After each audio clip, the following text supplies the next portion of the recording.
After 6 months away and lots of you asking whether it's going to return in 2023, I can confirm that the garden series is back.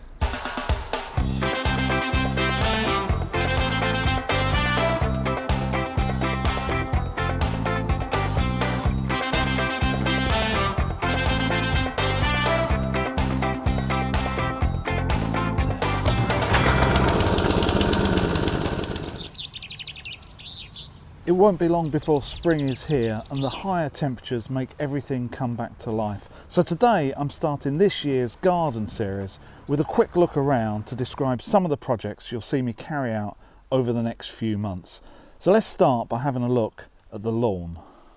And I must say, having basically done nothing over the winter since about October, it's looking pretty good actually. Definitely the seed that I put down last year has pretty much all taken. It's a lot more established. It does look like it needs a bit of a feed. It's not all completely green, but I'm sort of expecting that after the winter as well. And what's interesting, I can see lines running this way, and this is where I keep mowing in this direction, backwards and forwards, and it tends to make bobbly lines in the opposite direction, which means that when I start mowing it in the next few weeks, I think I need to go in the opposite direction to what I normally do to try to push some of those out, else it's just going to get worse and worse, and all I do is like bobble along the ground. I do need to do a little bit more lawn levelling. What I did last year worked an awful lot, but then that settles a little bit. My lawn is a lot flatter than it was a year ago, but I think it still needs another 1 or 2 years of care. So one of the jobs I'll be doing maybe in a month or 2 months time is bringing in some more of that sand lawn leveling mix and just topping up some of the divots. It's a lot better, but it's still not really where I want to get to. These laurels have really taken off in this corner, which is strange because if I go a bit further along they're still really struggling, but generally they're thriving a lot better than they used to be. And I've got some building materials already delivered, ready for some of my summer jobs. But one of my major plans this summer is in this area, the tropical garden, where you would have seen me do the green wall last year. That's actually looking pretty good, although obviously all the nice coloured plants I had to rip out and they'd all died, but what's left which is the grasses and the sort of sedum and the ivy, that's still okay. So this summer I am determined that this area is going to totally transform. I built up quite a nice selection of plants last summer. I still need some more. Things like this cordyline that I got from my mother-in-law, and also some of the banana plants are actually sitting inside, so they're still fairly healthy and still growing, so at the right time of year they can come out here.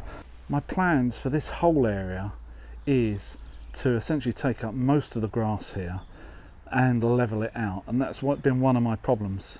The area on the left next to the fence is a good 6 or 8 inches lower than the paving, so the first thing I want to do is level it. Then my vision for this area is tropical plants and also like a winding pathway with big plants either side, so you can't really see from one end to the other, and hopefully in time I can get a little bit of height here as well. Initially I'm going to have to use barrels and what have you just to elevate some of the sort of ferns or whatever, but in time I really want to get some height, and even if I have to plant some bamboo and make sure it doesn't spread, I like the idea of big banana plants, and also this sort of idea that you can wander through this area and you don't really know what you're going to find. Oh, and that reminds me, let me tell you about this. So this is a galvanised water tank that I found when I cleared all the brambles over here, which I'm still in the middle of, which is working and it's watertight. You can see some rainwater in there. And I'm thinking maybe that would make quite a nice little pond, rather than actually going out and buying a plastic liner. And I've never really liked those formed plastic ponds. They always look a little bit sort of synthetic. Then galvanised metal doesn't look very natural either. But I think if I maybe sink that half into the ground, I think I read somewhere that if you don't sink it into the ground, if you have a hot summer, it can be like a hot bath, and therefore things won't live in it. So I think I might sink it half into the ground, so it's sticking above, but it also keeps it cool, and maybe I'll get some stuff living in it as well. And that will be a part of this tropical walkway that suddenly you come around a corner and I've got some lilies and I've got some wildlife and I've got some water and maybe even a bit of a fountain or some sort of water noise as well. I think that would be quite good, and it means it's essentially going to be free. But as well as ripping out the grass here and sorting all this out, I've got plenty of rubbish to get rid of, plus a fridge freezer that came out of the brambles and all this surplus rubble and all that, and I've got a skip coming in next week where all of that hopefully will go. And that brings me to the front of the house where I've got this area by the garage. So the plan for this area to start with is to continue this line of paving, just one block wide. This is on quite a big radius. The radius is about 20 metres around there, so it ends up meeting the corner of the garage there. Now the reason I want that to be put in place is over here I've actually got a Calagas gas tank that shouldn't be run on by any vehicle, but there is a tendency for vehicles when they come into my drive to sometimes do like a U-turn here as well. So I think by putting a layer of blocks there, I'm really sort of defining that this is drive and this is sort of garden, and I think that would just help the odd delivery driver not to drive over them. Then my plan is in discussion with my wife to put a bit of a sort of circular path all the way around here and then back again. Now I need to do that in gravel, but it's going to need a different colour gravel to what I've already got, and I'm thinking like a grey, just so it stands out. There's no point in putting anything light there because it's just not going to stand out. I'm just not going to be able to see it. And at the end of that path, this is where the bench that I made out of oak was supposed to go. This is where it was actually designed to sit. And if you see, last summer I just put out a bit of timber just at an angle, just sort of to indicate where that bench is going to go, and this is just sat here over the whole winter. But that's the plan, to have a bench at the end here embedded in the ground. Probably have to build a new one just because my wife really likes that other one that I built that's still sitting in the kitchen. So I think I'm going to have to get another oak sleeper and build another one for this. So it's going to sit and be anchored in the ground there just to make sure that no one can take it away, because obviously we've got a street just behind us as well. And the path will come round in front there and then go all the way round past the gas cylinder, which is over there, and then back to the drive. This is what my pallet planter is looking like at the moment, and not particularly good over the winter. I've still got a couple of things growing, but and that one's still, I think, alive, but needs a bit of a trim. But all the other stuff over the summer's obviously gone, and I've not bothered clearing it out. So what I want to do with this summer is to tidy this up, obviously replant it, and from round the corner over there I'm going to bring a watering system and just make sure that this has got automated watering, because one of the problems I have with this is that in the morning this is full sun. I mean, in the summer it's full sun from 6 o'clock onwards. Without a watering system, I find that these dry up really quickly, especially being a planter, and I've lost a few plants here just because I haven't watered it every day, and that's what it really needs in the summer. It really does need a daily dose of water. So I'm going to rig one up there, completely automated, so I don't have to worry about it. Obviously all of this grass and rubbish needs to be taken away as well, and that's going to be a little project for a couple of weeks' time. And just hidden around the corner here is a load of surplus blocks that I kept after I did the block paving for my bins. Now they should be enough to make this sort of curve go around here. Well, that's the theory anyway. So this whole area is looking a little bit sorry for itself. I had big plans for this last summer, but I was so busy in the main garden I just didn't have time to really sort it out. So this year, now the lawn is looking a lot better. This is definitely an area that I need to tidy up. But one thing I'm going to do today, because I've just had a delivery of bare root laurels and they're not going to last forever out of the ground, is to plant laurels around this perimeter, all the way around by the front fence and the side fence as well. These are fairly small laurels. You would have seen me do the same sort of thing in one of my really early videos. These are small laurels that over the next maybe 2 or 3 years will start growing maybe in 2 or 3 years time they'll be at the top of the fence, and then they'll make quite a nice screen all the way around the side of this. So I'm gonna have to start getting muddy, do some gardening.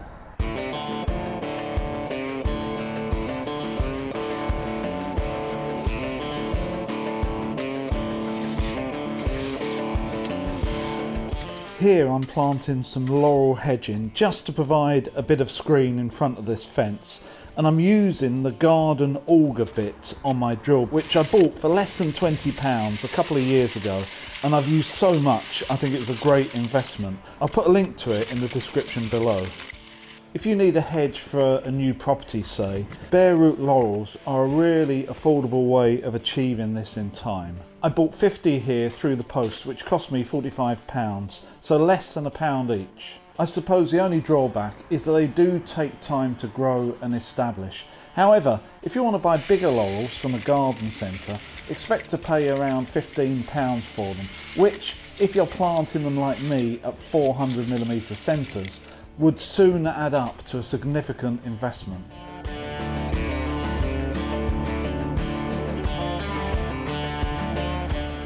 The season for bare root plants ends around April, so if you think that this is a project for you this year, don't hang around, get your order in as soon as.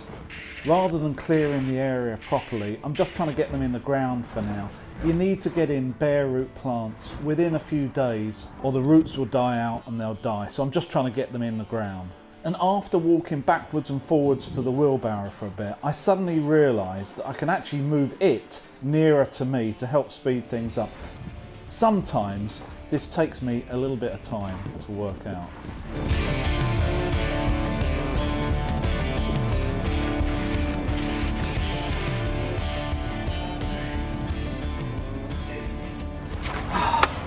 That is the last one, and it's the last one I've got, so perfect calculation. Anyway, I'm glad that's over. Let's go and have a look at the paddock. So if you were watching last year, you'd know that this piece of land I bought around about March, April time, and I was clearing a lot of brambles. A lot of the brambles are still here, but in this area I started clearing brambles so I could get through to this barn. And if you haven't seen already, I'll show you what I found. Yep, under the brambles has been left all kinds of rubbish, including that fridge freezer that you saw earlier, car parts, tyres, there's an axle here. If anyone wants an axle, please tell me. Nice washing machine going. I think I'll put that on eBay. And even a diesel tank, which is thankfully empty, so at least I can cut that up and get that going. But this was completely covered in brambles up to about 2 meters, so it covered everything. And my next set of brambles to remove is this, and I can already see in there that there's other stuff as well. So I think whatever I found here, I'm also going to find in there, which actually makes me feel, looking at this, that I'm living in some steptoe and son sort of backyard. And I'm sure the neighbours have thought that while I've cleared the brambles, I've actually moved all of this rubbish in as well. And it's just not like that. This has been accumulated by the previous owners many, many years of not going down the tip and throwing things away, just dumping them out the back and letting things grow all over them. And now I have to deal with it.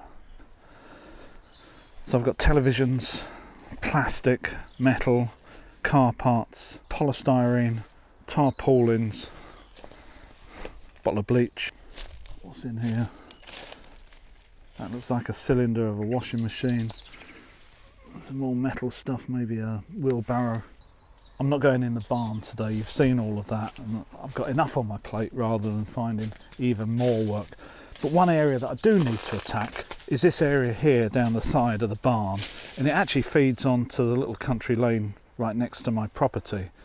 And at the moment no one can really come up there just because it's full of like corrugated sheets and all kinds of rubbish. But really in the next month or two all of this needs to come out, and then I just put a fence along the end and maybe even a gate, I don't know, but definitely a fence. And who knows what I'm going to find in all of this. It's just a complete mess.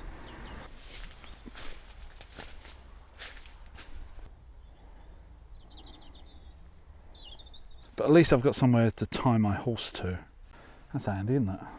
The other thing I need to do in the paddock here, in areas like this, is to remove all the roots from the brambles. This was a whole mass of brambles up to head height. And if you're watching the channel, you would have seen me last summer trim this area with my petrol trimmer, which obviously cut them all and got rid of them. But that's only really half the battle, or maybe even a quarter of the battle. The rest of the battle is in the roots. All the roots are still there. And since then, they've not grown just because of the temperature. But as it warms up in the next few weeks and we get into spring, this whole area is going to start regrowing again. And the only way I'm going to get around that is either cover it with like plastic for a few years and let them die, or dig them up. So in the next couple of weeks, one of my plans is to go through these areas and just remove as many roots as I can. Even then, 10% is going to come back. And if I look closely at the stems that I left behind, even now I can see new growth coming out, and this is really only going to accelerate. And the other thing I'm keen to do in this area, and it might not be that visible on camera, but is to level it in some way. There's an awful lot of humps. There was a lot of growing done in this area, and it was sort of ploughed a number of times. So there's all these ruts, and really I want to get rid of them. Let me see if I can show you some.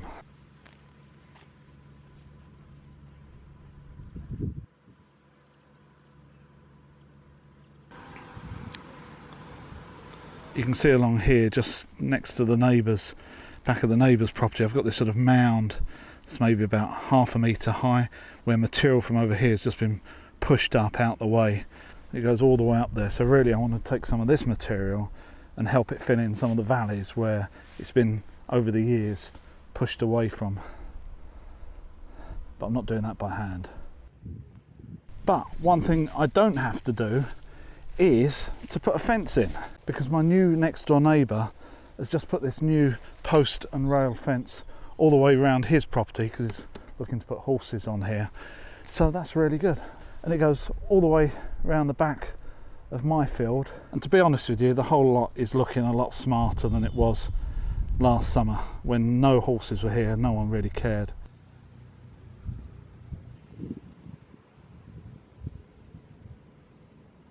So we're sort of back to where we started, and the sun is sort of popping its head out every now and again, but the plants really don't know whether it's spring or whether it's going to snow. Little do they realise what the weather could be in the next couple of days. I hope you enjoyed that tour and some of the plans coming up.